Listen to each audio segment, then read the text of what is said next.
Hello people, welcome back to my channel. If you're new here, my name is Eunice and karibu sana. So in today's video, we are looking at the habits of debt-free people. Those people who are able to lead and maintain a debt-free life. So if you are that kind of a person who you've always found yourself in debt, this video is actually very important for us. On even if you are not in debt, but you actually desire to maintain this kind of life, this is the video for you. So my first point under the habits of debt-free people will be that these people maintain, they have a budget and they stick to the budget. No going off the budget. If you have budgeted for this, like this month you have budgeted that this is what we are buying, this is the amount of the monthly shopping that we are doing, this is the amount that goes to the monthly shopping, you will not go and get tempted to spend extra more. You have the capability of sticking to your budget. You do not go and get some that is off your budget or some that you had not budgeted for. If you had budgeted that this is the amount that is going towards our savings account, towards our investment account, or maybe our emergency funds account, then you stick to that. You stick to the actual budget that you have set for yourself. So number one, we've said it's these people are able to stick to a budget. Number two is that these people are able to live below their means. Have you ever looked at somebody and you're thinking, oh, these people earn a huge amount of, they have huge salaries, but this is the kind of life they're maintaining? Yes, those are the wise ones that we are talking about. They live below their means. They are not tempted to go and purchase, big lifestyles or purchase big cars to lead a lifestyle that they cannot maintain if they didn't have that salary. So they have planned themselves, they have disciplined themselves to live below their means. When you live below your means, that means you have more money to save, you have more money to invest, and you have more money to put actually in more meaningful, places that actually will generate cash flows for you, and that will be helpful. And so that even if today you don't have that job that is giving you that huge salaries, then you still be able to lead a life. Yeah, so they are able to live below their means. Number three is that these people are able to source for investments and ideas to invest their money and to put their monies there. So these people are always looking out for ways to invest in order to grow their finances. They're not looking at maintaining this income, their entire life, but they're looking at how can we generate more income? How can we grow this income? So debt-free people are actually those people who they actually have a habit of looking for ways of investment in order to generate more cash flow and in order to grow their income. Number four is that these people who lead a debt-free life are able to exercise self-control. Self-control is all about saying no, to those desires that develop, or those desires that come, or those temptations that come, even if it's from your friend or even from within. You have seen something and you're like, oh, it could look nice. If it's a couch, could look nice in my house. But there's that voice that is able to speak to you from within, and it is saying it's not time for a couch. We have other things to do. So these kind of people are able to exercise self-control. They are not moved by tides. They are not moved by trends and by what is happening. They are able to maintain to have self-control and to manage, their desires that would push them even into spending extra.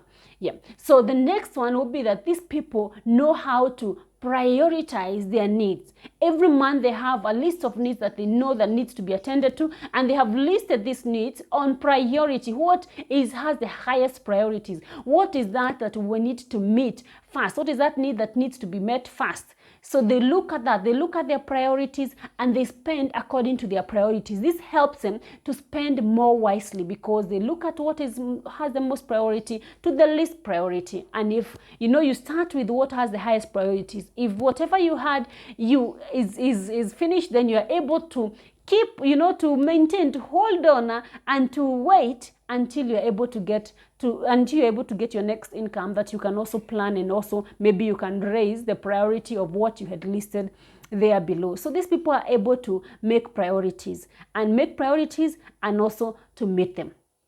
Again, these people are able to stay away from credit cards. I know this is a way, maybe somebody might look at it, it's a way of, of improving your credit rating, or it's a way of getting something that you're not able to, and if it has offers. But these people tend to have that discipline that they stay away from such kind of things. Those things that will bring temptations to you to incur debt. These people are they are able to stay away from these things. They cannot be incited to getting credit cards and to get into this manner of spending that they actually know that they will not be able to furnish, or they will be able to, it will incur them some credit or some debts. So these people are able to stay away from such habits. Here, the other thing that these people do, or the habit that these people do, is that they set their long-term goals. So today is like 2022. You look at this person, this is somebody who knows this is what I'll need. Like my child will be going maybe to high school in the next 5 years. So with that, you're able to plan, to backdate it and plan and know that by this time this child is going to campus or to going to high school, they will need this kind of money. And so how can I meet that need? It's today, so it's in the next 5 years. How am I able to prepare myself towards being able to meet that needs when it falls due? So these people have their long-term goals well stated, clearly stated, so that they're able to work towards achieving those goals. Yeah, so you set your long-term goals. What goals do we have as a family? What goals do I have as an individual? What goals do we have for our finances? How are we able to meet these long-term goals? How are you able to meet these needs in the next 5 years? So how do you prepare for that? If it costs maybe to taking maybe an insurance or something, or a savings plan, then you are able to take that and actually work towards it. So last and not least on my point is that these people, the people living debt-free life, they have and maintain like a sinking fund. A sinking fund is an account whereby you are able to save up, or you are able to put some funds aside for some needs that you may have.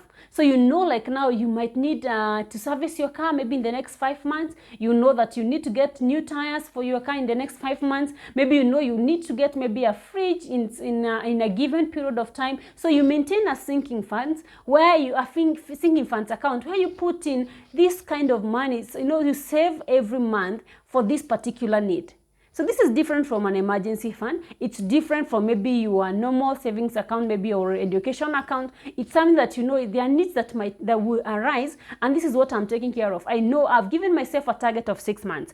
After 6 months, I would desire to get a car, or after these 6 months, I would desire to service my car, or after these 6 months, I want to move to a bigger apartment, or I want to move to a different estate. So how much will it cost me? How much will I need? So you save a little by little at every given month, so that when you get to this time, you have enough money to pick from your sinking fund to be able to meet these needs. So these are the habits that these people who lead debt-free life maintain. They have planned it all out, so that they are not caught up by eventualities that will push them to go and take some debts here and there.